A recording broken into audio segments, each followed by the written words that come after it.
I'll call this meeting to order. Thank you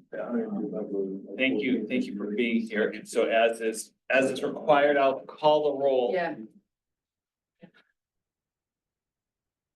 Kevin, Yes. Noah Evans is here. Adam, Here. Margaret is not here. Kelsey. Here. Anna. Here. Harry. Here.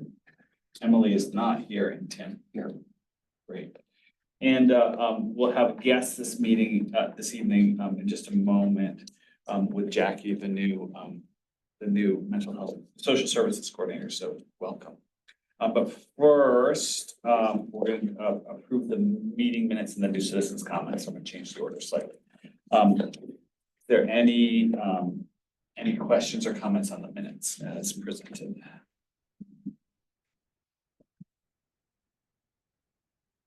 Seeing none, our motion to approve. I'll move. Second. Terry seconds. All in favor? Aye. Anyone opposed? Thank you. And then are there any citizens' comments? There are none. None. No citizens' comments. Great. And now I want to welcome Jackie Stilson, who just started as the social service coordinator and here as well as chief government. So welcome.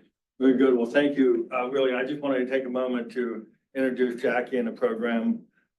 You all know the program that we sort of laid out for you last year, I guess it was. Maybe in the first meeting that I had introduced myself, we sort of talked about really our initiative with mental health and really where we were coming from in terms of from a department and also from the community aspect. And we've done a lot of work. And we owe the manager and the commission a lot to moving this program forward. And we're really happy that Jackie's here. The program really highlights the need for social services within the community and also really emphasizes the need for support within the department as well and also within the municipality. So we have Jackie here as a municipal entity. She really has taken the program and got hit the ground running. And so we're really proud of what she's done so far and really where the direction of everything's going. So this is a work in progress. It is something that we know we've sort of laid out the framework. It is not a co-respondent model. It is a resource delivery model. And we really emphasize the need to deliver those resources to prevent people from going into crisis. And so really what we are really proud of is, again, the collaboration that we have with all the other entities in the municipality. And that's something that, I really want to highlight. And that, again, been years in the making, if you will, and we're real happy it's gotten to this point. So with that, Jackie. Hi. Welcome. Wow, I think I'm good. You said Yeah, everything. It's been nice to meet you. I'll see you later. I guess would you guys like me to introduce myself, a little bit of background, or do you just have questions for me? We'll figure it out as we go. Yeah. Okay. And you had a great, there was a great interview with you on the podcast. Oh. So. Yeah. Thanks. So. Okay, so I guess a little bit about me. I am from Pittsburgh, not Mount Lebanon, though. I am from Penn Hills, so it's very different than Mount Lebanon. And currently I live in West Mifflin, which is also very different.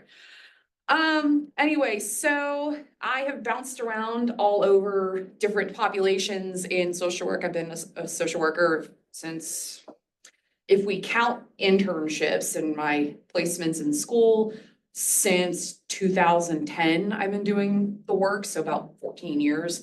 I graduated from Pitt with my master's in 2012. I had to do the math. And then yesterday, actually, I just passed my clinical licensing exam. So no more tests ever again for the rest of my life. I'm done.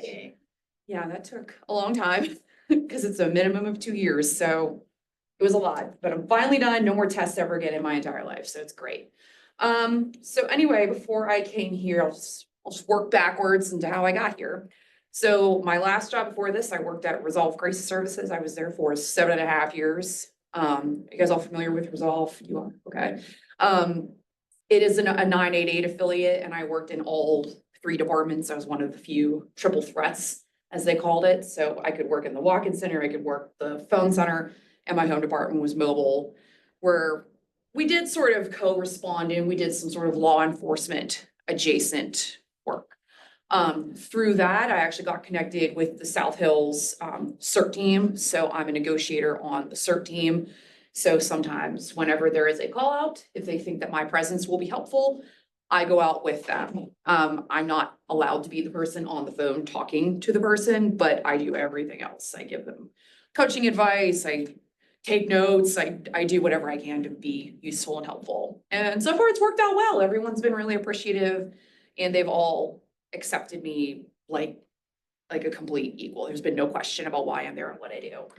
Same as the department here, honestly. Everybody has been very kind, very welcoming. People have been asking me questions and sometimes people materialize in my office to ask me stuff, or just in roll call, something comes up. So keeps it interesting. Before that, I was a therapist at the Chartiers residential program out in Bridgeville. So I worked with adults with like high acuity mental health disorders, either coming out of the hospital or preventing them from going in the first place. So in that middle ground. And before that, I did varieties of case management with homeless veterans, people with severe persistent mental illnesses, and people who were experiencing homelessness. Let's see, homeless veterans, I mentioned that. And I did a little bit, one of my first jobs was in community corrections. That was, well, renewal. And other places, I worked at Bethlehem Haven and Center for Victims. So been kind of all over the place. And now here I am. It's been pretty fantastic. Number one, it's everybody has been so kind and welcoming and so excited, like, yay, we have a social worker. Now when something strange happens on a call, we have someone we can call. And I do get the phone calls, I get texts, I get emails like, hey, this happened, what should I do? Or somebody, or something else that happened recently was, hey, I have questions about, I think the specific question was about like gender identity. And they're like, we don't understand, but we need to, and we want to help. So I gave some grown men a birds and the bees talk about what it means to be non-binary, but they were very receptive and they're like, oh, we didn't know that. Thank you. And that was it. So I kind of do a little bit of everything. Case management, brief counseling, done a little bit of that for like grief. And you name it, I'll figure out how to help you. So it sounds like there's some on-call work, sort of, The not CERT, that you're going out, but that No. your expertise is needed. yeah, I have been, like, there's been a couple of calls where like I'll get a phone call from like the watch commander or like an officer on patrol. And they'll go, hey, there's something going on here.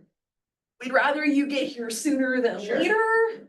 And if I'm available, I can go. And if not, then I make arrangements to follow up with that person later.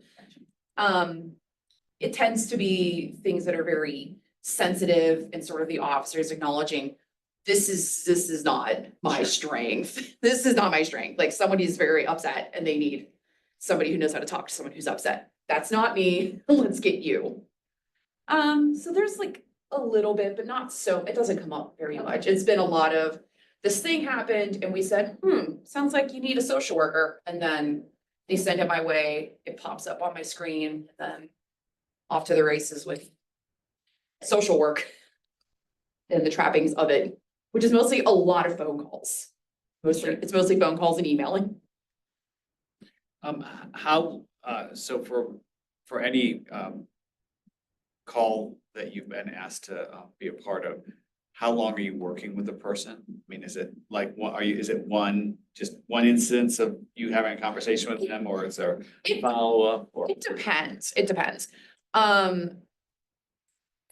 Really quick, how much detail can I go into about the ones I've been called on to? Yeah, I mean, I think you can kind of go like 20,000 foot view Okay. in terms of not necessarily age and stuff like that. Oh, yeah. So I've been called for some things like there was a couple of like DOAs Yep. and I've been called for those.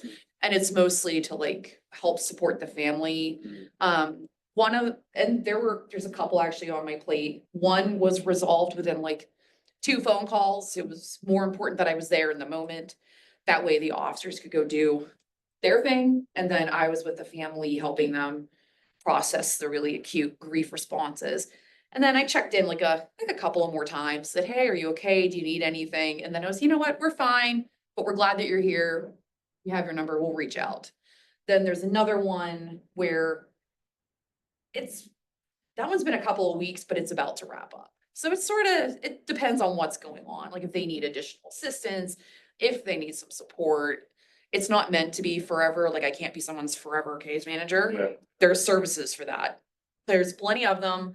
They're run through the county and I know how to refer you there, but it kind of just case by case. The one thing to add to that, so one of the things that really, again, Jackie stood out in terms of her background qualification was the fact that she was able to become an LCSW. And now that she did that, it allows her to do certain follow-ups and certain case management that she would not have been able to do. Again, we aren't a healthcare facility, and like she mentioned, we aren't a long-term care service, for lack of better words, but it does allow her to continue to keep in contact with residents and consumers of mental health services to ensure that they're getting the delivery of those services. So that's the one real advantage that she brings to the table. And that was something that we actually leaned on her heavily to educate us about in terms of what the parameters were. You know, this is obviously sort of new space for all of us. Jackie, you mentioned on occasion you'll get a call from an officer Yeah, to come on site. yes. Can you talk a little bit about how that happens, or what are there protocols or situations that officers know when they should contact you? Is it when they're simply over their skis, or it's just too complicated, or?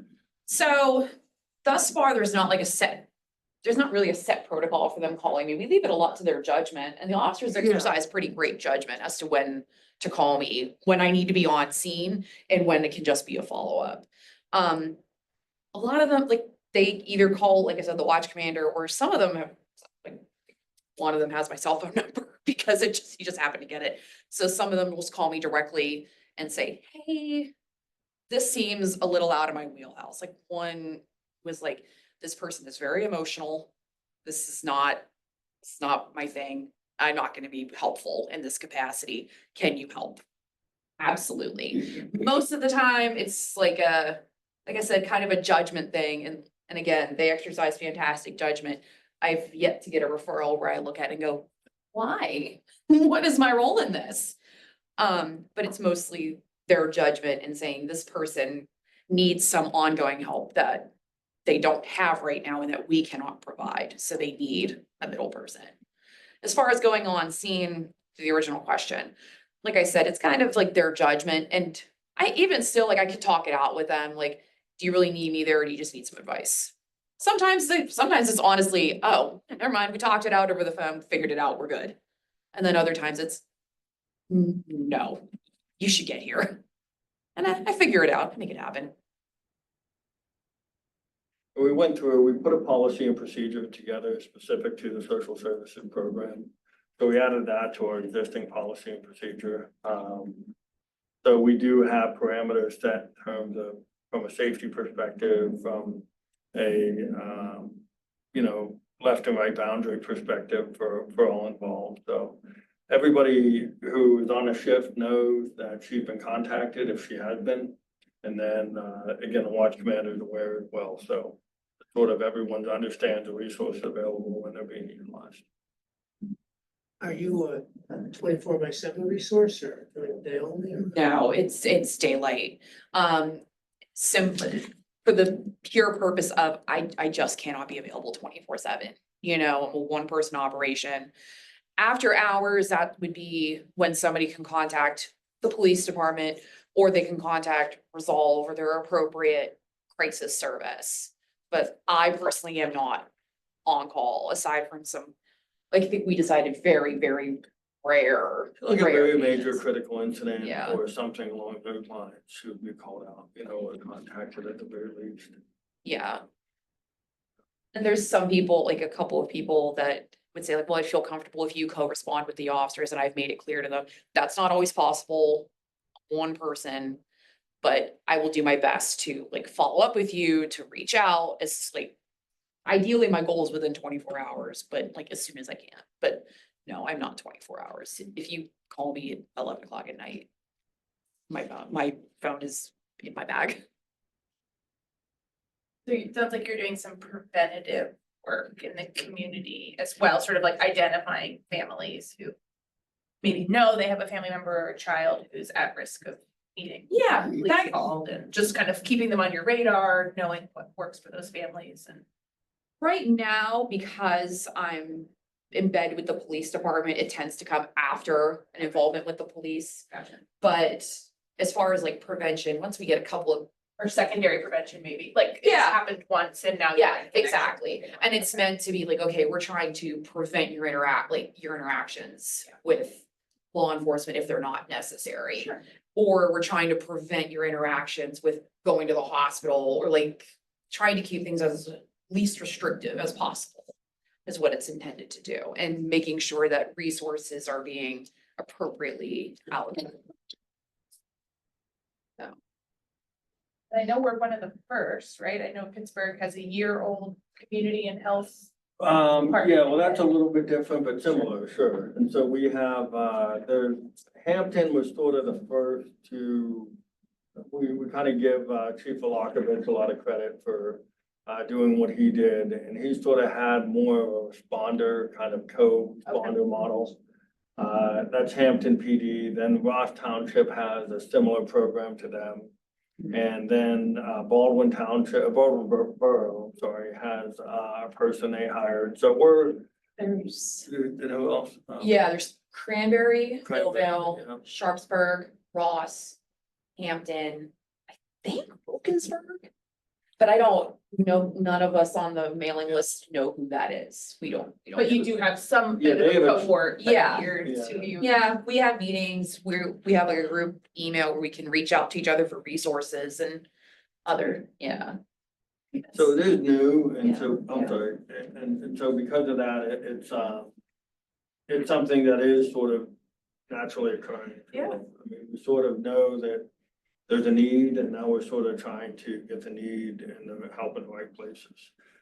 You know, before her and her colleagues showed up, so to speak, you know, this was something that law enforcement had to deal with all the time. Yeah. And I think, you know, the really good thing for all of us is that we have somebody that's subject matter expert, and even as recently, or as soon as she got here in October, she actually involved with training our officers on a number of different things, mental health first aid type things.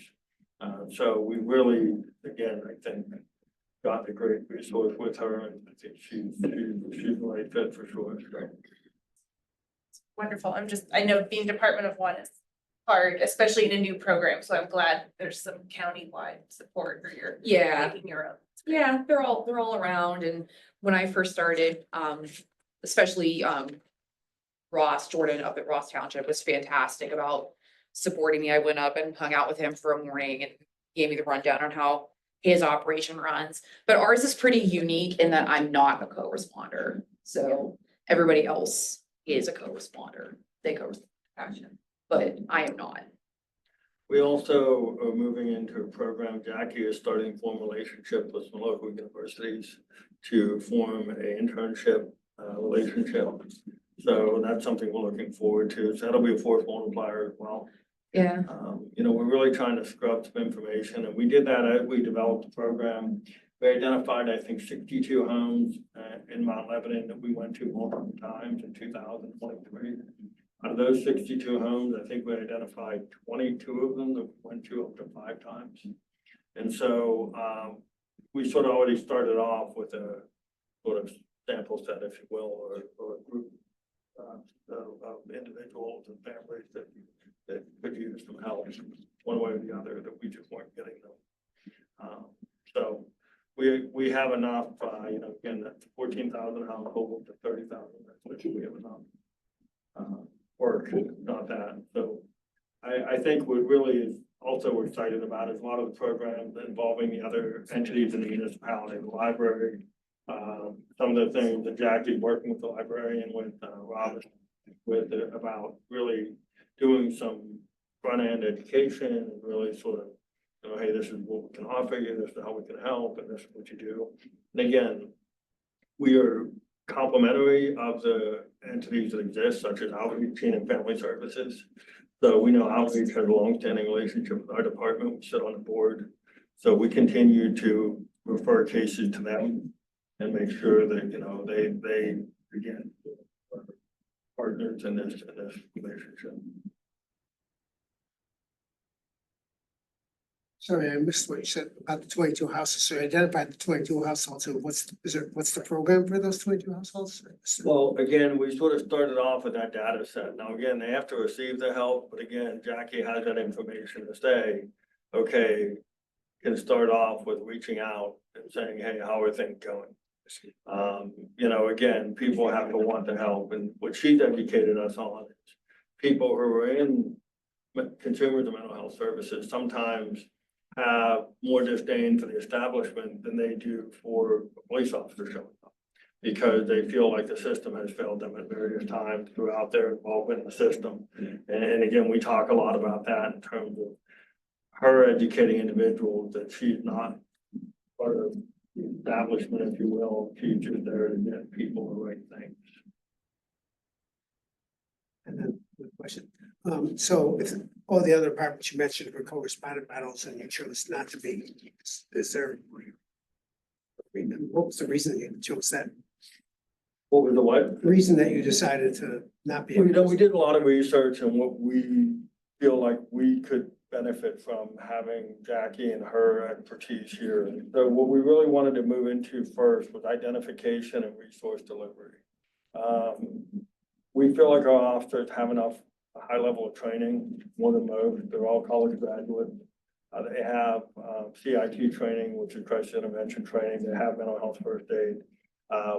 We feel as though they perform very, very well in their active individuals. And really, in that arena, we don't see a whole lot of issues that we feel like we wanted to insert her into that situation immediately.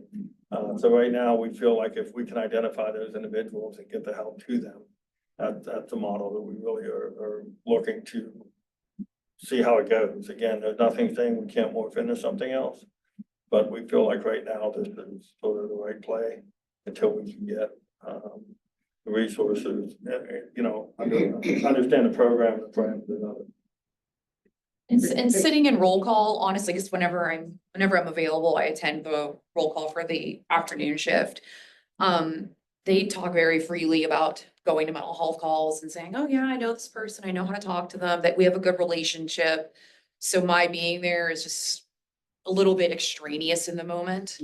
So, but they do a fantastic job of educating about me and saying, we have a social worker, she can call you, do you think that might be a good idea? And if they're interested, then like I said, it pops up on in my feed and I get it and we go from there.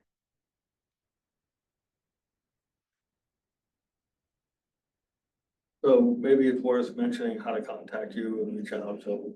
Yeah, we're still figuring out some kinks and like QR code and like notification. It's really weird, but anyway, there is a public facing email that does exist. So people in the general public can contact me at ssc@mountlebanon.org, mtlebanon.org. I never close my email tabs, so as soon as I show up to work, my email pops up and that one is right next to it. So if you send me an email, I will get it. So but yeah, that's the public facing one. I don't want people having my direct one, less chaos befall my inbox. So that's given out sparingly. And as I mentioned earlier, there's a great interview with you on the podcast, so that's something we can share as well, you know, as we spread awareness. So. And I do have a page up on the website. There's my own little page about what I can do. So yeah, I think it's really exciting. yeah. I do too. Wonderful. But in my not on this board life, I work at PAR. I know you were at CV, but Oh yeah, keep me in. yeah. I know you guys. Keep within your resources and we talk a lot about warm handoff from how important it is. So Oh yeah, it is. Sometimes the cold handoff is just what has to happen, but sure, it sucks and we don't want to do that. yes, so yeah, please feel free to. Yeah, absolutely.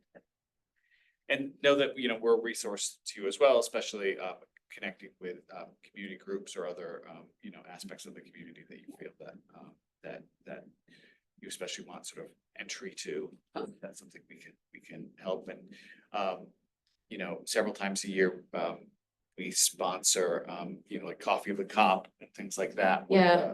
Which are sort of meet and greets. I mean, there's ways that you can just be available, Yeah, I meet think citizens. it's and a things like plan. that, so. Yeah, Yeah. yeah, really. One of those, whatever- there's one whatever coming way, up soon. yeah. We're looking to get it out in the community as much as we can and, you know, get the program out there, and it's really something we're committed to, so. I think you'll see, as it catches on, I think we all kind of have the same opinion. We'll look back and say, how do we ever live without it, kind of thing. Yeah. So we're already feeling that benefit slowly but surely.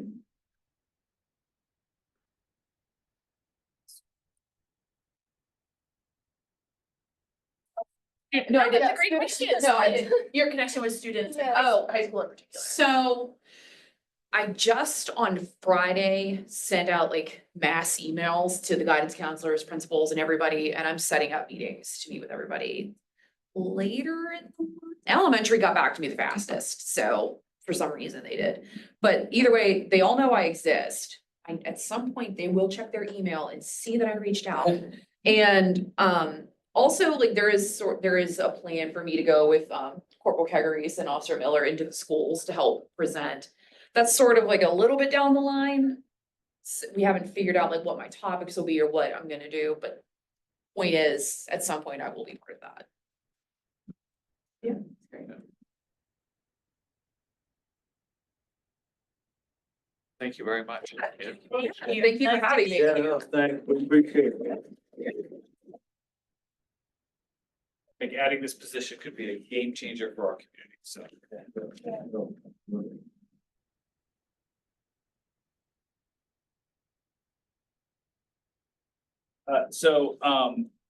So onto my report. So thank you to Anna who jumped in and while you were convalescing, Yes, put together a bunch of the residents academy. yes, it's all in front of you. Yeah, and we'll look at that again when, later. And then,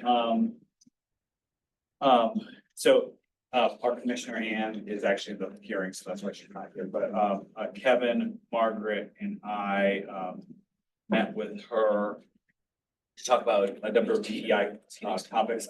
Kevin, I thought it was a very productive meeting, and some of the things we'll talk about, later in this meeting, including, the commissioners green lighted, us doing an MLK Day of Service, so we can talk more about that later. So, so thank you for work on that. And you finally heard back. Yeah, you gotta get it. We'll talk about that too, so things are moving forward, so thank you all for your work. We don't have our commissioner, so move on to, do you have anything? I don't At some point, we want to talk to you about DEI training for the staff, so we could do that this session or another time, so, okay. We'll get that, when we get to DEI. And then, okay, then subcommittee reports. Terry, do you want to talk about what's going on shortly? Yeah, next week, Tuesday, we're doing a meeting with the chief. And Jackie, I believe, is gonna be there with faith leaders in the community, so that'll happen on Tuesday morning. We're really excited about getting that on the calendar. It's gonna happen. I think we've got about 15 people that'll be part of that meeting, so can just build some relationships, share some information, make some connections. That's kind of our agenda. Yeah. And is there a coffee with the cop on the calendar? Or maybe she was It's- referring to I that. think she was Okay. referring to that. We're still Gotcha. working that date out. Just want to make sure. Chief, yes. Okay. We had a date and then it had to get canceled, but. But it seems like the pace is about twice a year. That's the fall, spring. Yeah. We're kind of past the fall now. Yeah. so. It's the hopeful cadence. Okay, mediations, I haven't heard any progress with you. So I've not done anything. So DEI, so one of the questions from the that the DEI group had as we were going through we, by the commission, we requested to look at some of the previous recommendations that were done and also things that were on the comp plan that maybe we could have impact on. One of them was to be talking to Julie about DEI training and DEI resources for the staff. So I thought first you could just tell us about what thoughts or what you have about that, or what might already be in place in terms of diversity related trainings for the staff. Well, so, Ann and I talked briefly about it, I think last week. My thought was maybe that subcommittee and I could get together and get into more detail, because Okay, probably more detailed okay, than warrants for this meeting, but we have done anti-discrimination, anti-harassment, workplace civility training a few years ago. I know that because I was actually brought in to do it. I wasn't the HR manager, but Bonnie had me come in to do it.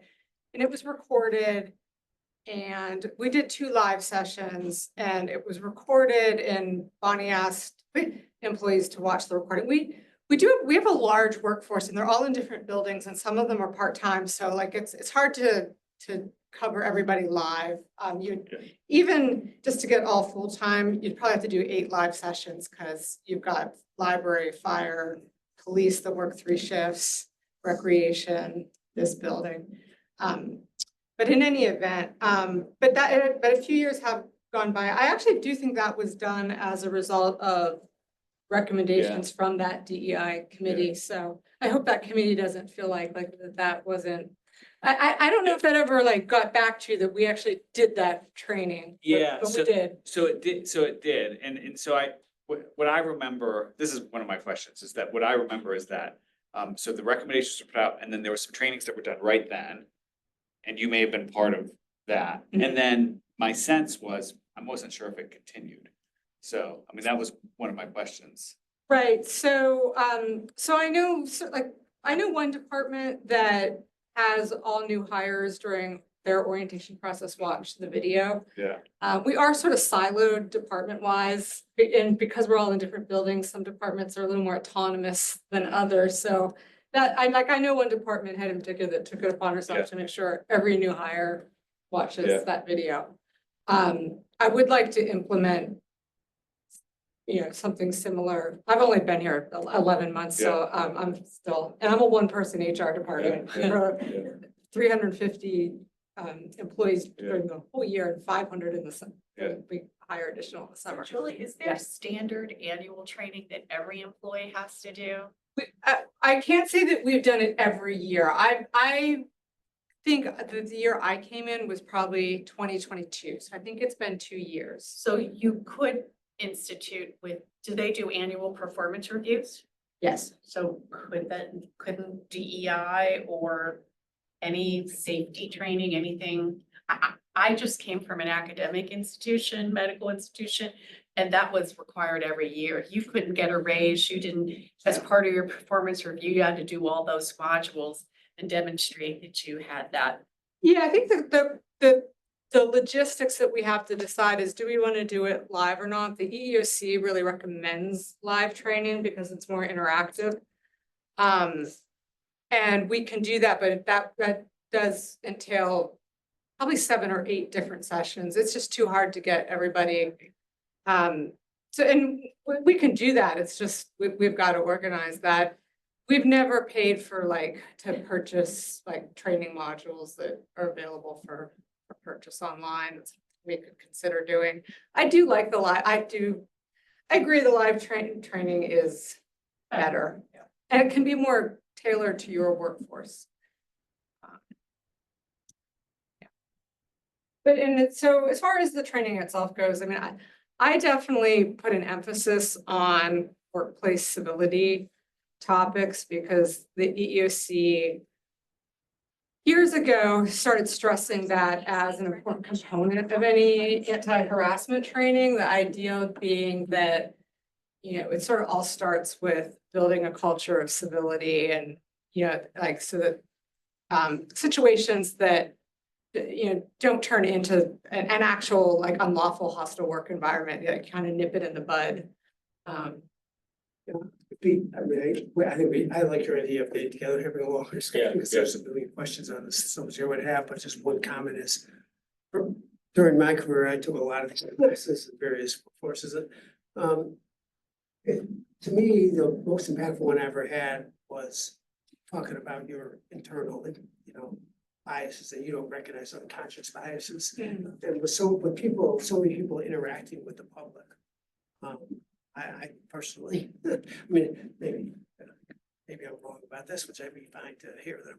But I think that's a great DEI topic. That's a little less obvious that you have to do in person, I think, but really like.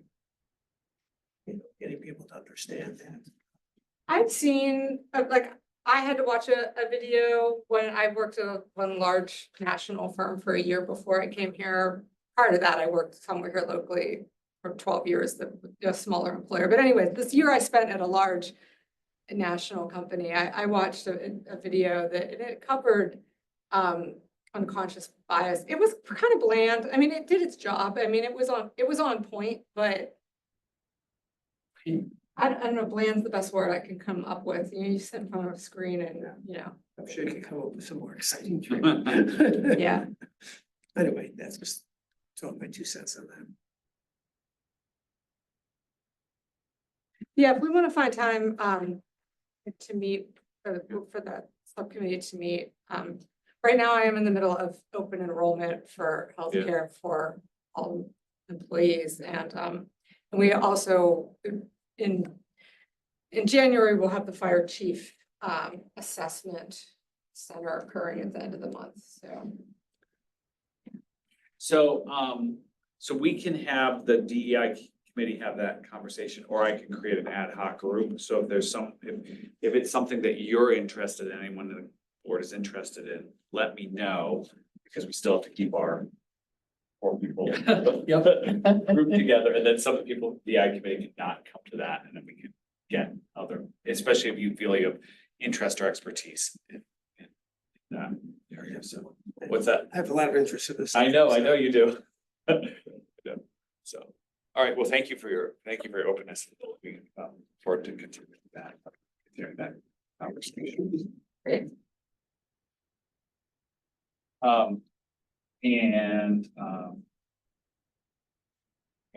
We'll do MLK from that meeting. So 2 big things. Great. Okay, community survey. We were just told by Laura that the first draft budget community survey is not in it. So she's right now arguing for it to be added. That's where she is right now. And then we all as citizens have our ability to influence the process too. So feel free to influence. Okay. What was the budget number for that again? 25. I think it was 30,000, Adam, is that right? Yeah, around there, right around there, yeah.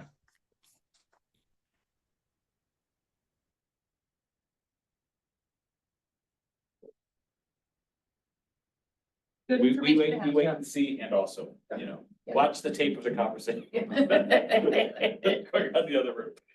So, okay, Residents Academy, Anna, do you want to talk about the work? Sure, in front of you is the final draft. I will, once I have your blessing, email everybody that's on this list confirming their date and time, but they're all holding these dates and time.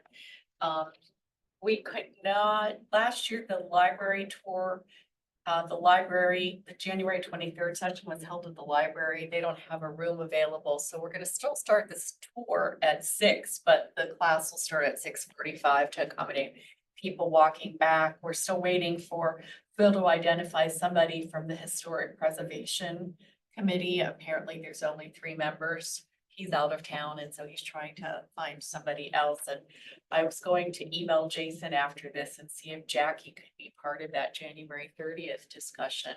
Might be nice for people to meet her as well. So we are ready to go. I also sent out, based on Lily's conversation, a list to, here's a sign up sheet we can go through here. I can be at every session, but if there's somebody else that can come as well. And on the back of this is I sent a request to 12 different local businesses asking them for contributions of sweets and treats. We'll see if it works. Otherwise, I believe, Adam, did she say that we have a $500 budget? I think that's what Lily said for snacks. Yeah. we're some- Yeah, the traditionally the budget goes to like the snacks and like we have to get our own plates and silverware, that kind of stuff too. And I will say last year, we worked with Anthos, which just outside of, I don't know if that's on your list, Anna, but they were really great in. Okay, I will add them. Okay, But yeah, since they close their bakery at like 5, I think. So, Yes. and the timing, it works out with grabbing stuff, what they have left over for, that day. I will say there was, even like Anthos has good food and they provided a lot of it. There still wasn't that much uptake by folks in actually, eating food last year. So, so we can provide some snacks for sure, but I wouldn't worry too much about it. They're not coming for the food. I'll say that much. Thanks, that's it. And then, so I'm signing up for the first one last year I did the icebreakers. okay. If you want me to do that again, I'm Sure. happy to do the icebreakers. So, great. It's, the years of working as a PM counselor. Absolutely. No, but it had like people line up, figure out who lived in Mount Lebanon the longest, who was the shortest. I had them divided by ward. Oh, like, wonderful. Yeah, so Okay. it was all Mount Lebanon related. Icebreakers. Who signed up for one, is there enough people? If you can sign up, like I will get back to you. Kelsey signed up for two, but it's just so that there's somebody besides. Well, I will say. I can do any of them. Okay, that's fine. We can run it. I can just email people and say, okay, can somebody do this? And the other thing that's, it's, you can pick the ones you want to go to. Yeah. So. Yeah. I picked one I found interesting, but I'm willing to go to any other one. Okay. Yeah. That's it. Great, thank you very much. Okay, Community Service Award, the application is live.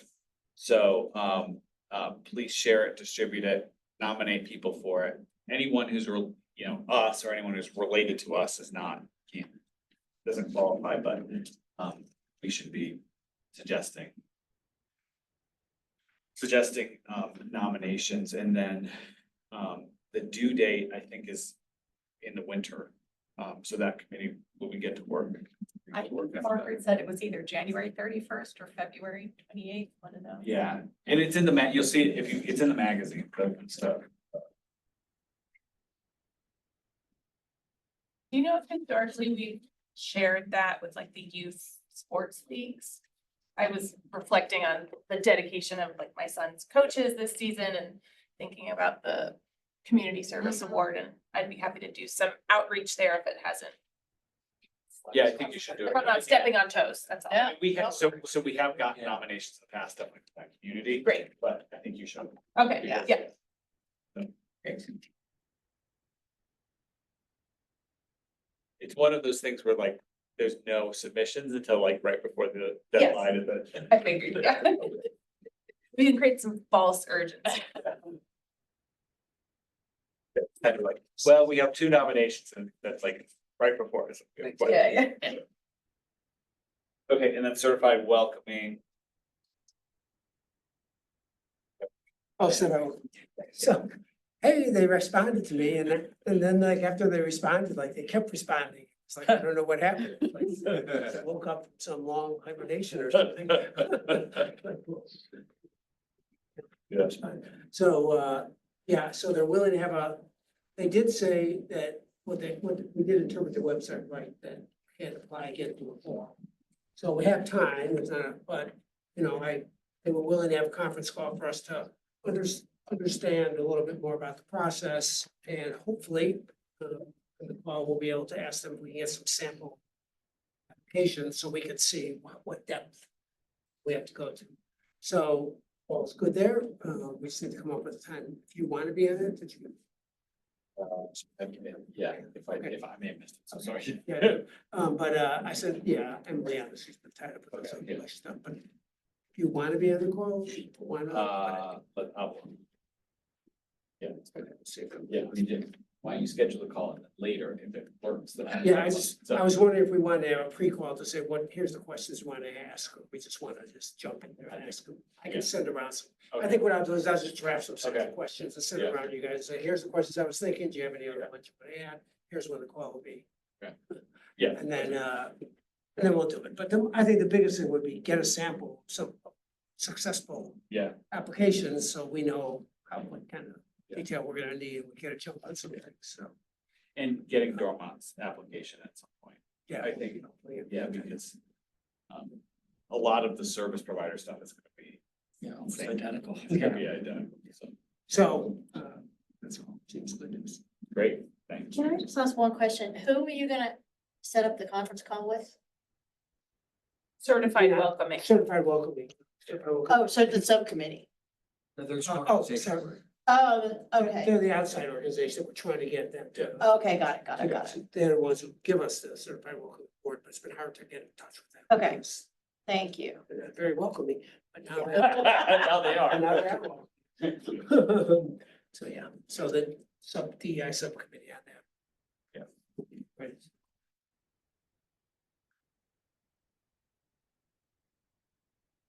Any other old business? All right, so new business, so MLK Day, this has been something we've talked about doing, for a while, and we've just got the green light to do it, on MLK Day. So I think that's a day that, Julie, correct me if I'm wrong, I mean, municipal employees are working that day, so buildings are open, right? But the library is closed. Correct. Yeah. Yeah. So, so the vision we talked about, was that it would be like an MLK Day of service, and that we would have in the morning, like a communal, like an event. And I think in the chambers, in the commissioners' chambers. So have people come here, we have like an opening event, and people go off to different service sites from there. And I had some conversation with, the director of student activities at the high school, Miss Tonkovic. Yeah, she is. And she was gonna ask if there were student groups who wanted to co-sponsor or be involved. So, and I haven't heard back from her, about that. So it's something we could do, with the schools. But is this something we want? How's this model sound? You sound? Well, like, isn't there a school? Yeah. Yeah, it's a no school day. Yeah, it's a no. I'm for it. Yeah. For the MLK Day or for no school? I think it's great. A place I used to work, we did a day on, not a day off, was sort of our mantra, which I've heard others use. And my only thought was like, could we somehow give the community service award at MLK Day? Could we but I think we've already published the deadline. The right? deadline. In a future year, we could do that. Okay, Yeah. so Yeah. thinking ahead, That's a but, good idea. just thinking of service. That's So actually really what were good. the service activities? Is it food drives or food bank or student activities or the hospital? We have to figure it out. I think the biggest task for us would be to come up with the service opportunities that are that can happen on that day, are discrete.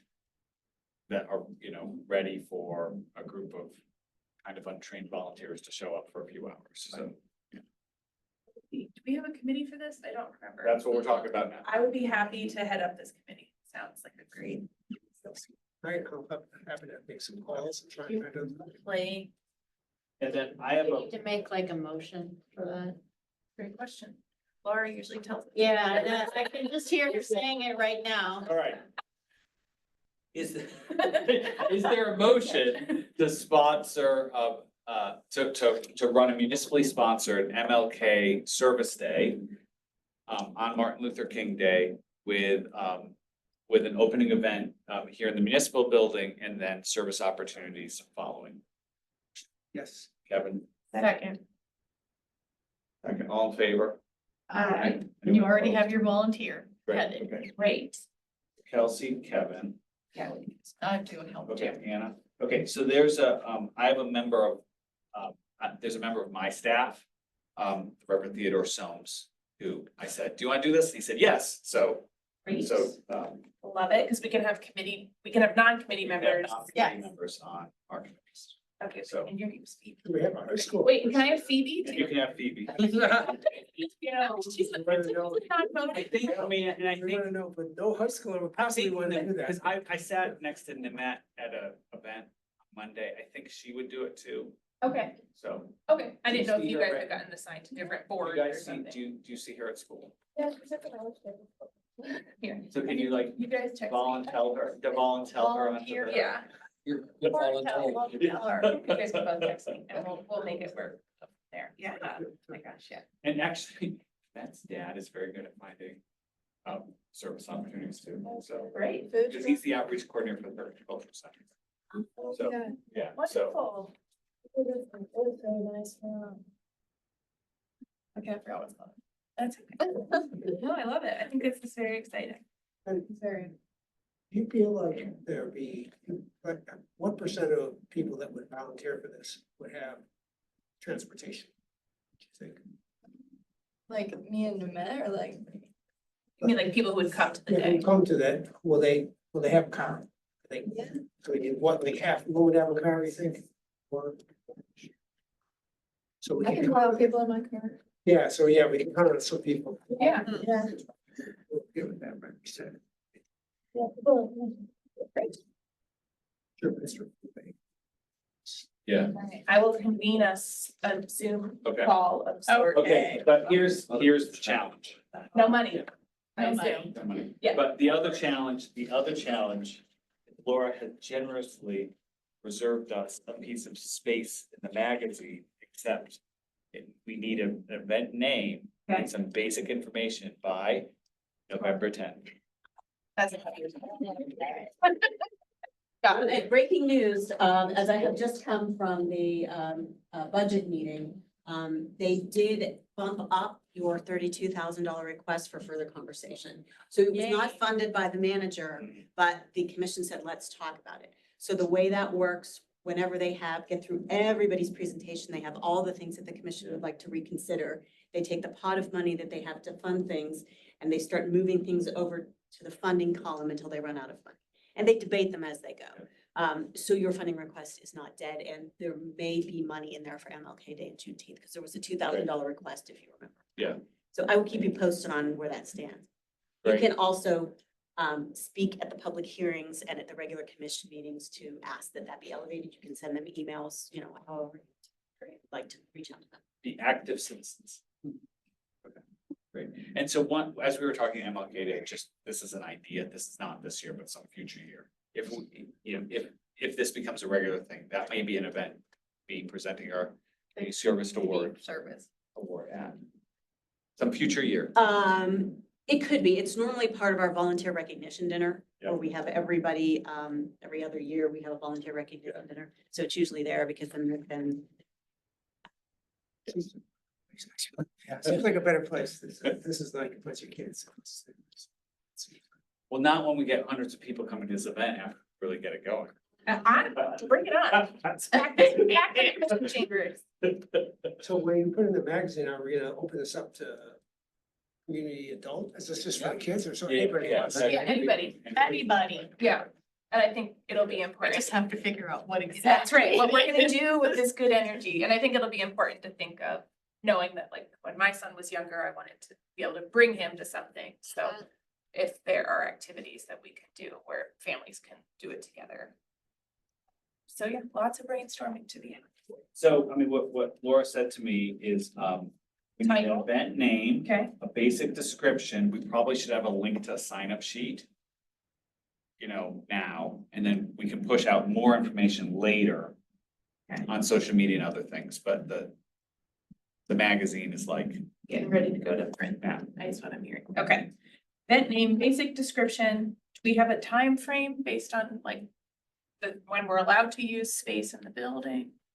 we're open from 8:30 to 5, so the 9. room itself If you want to use chambers, I would just have to see when that is available. So that would be the only thing that would change that. You could just do it as a save the date on MLK Day Yeah. in the morning. Yes, okay. And then, you know, Perfect. details to come. Yeah, great. I would suggest like the events like 9 to 10 and people then like that by 10:30 to like later in the day, they're doing their activities. Yeah. Something like that.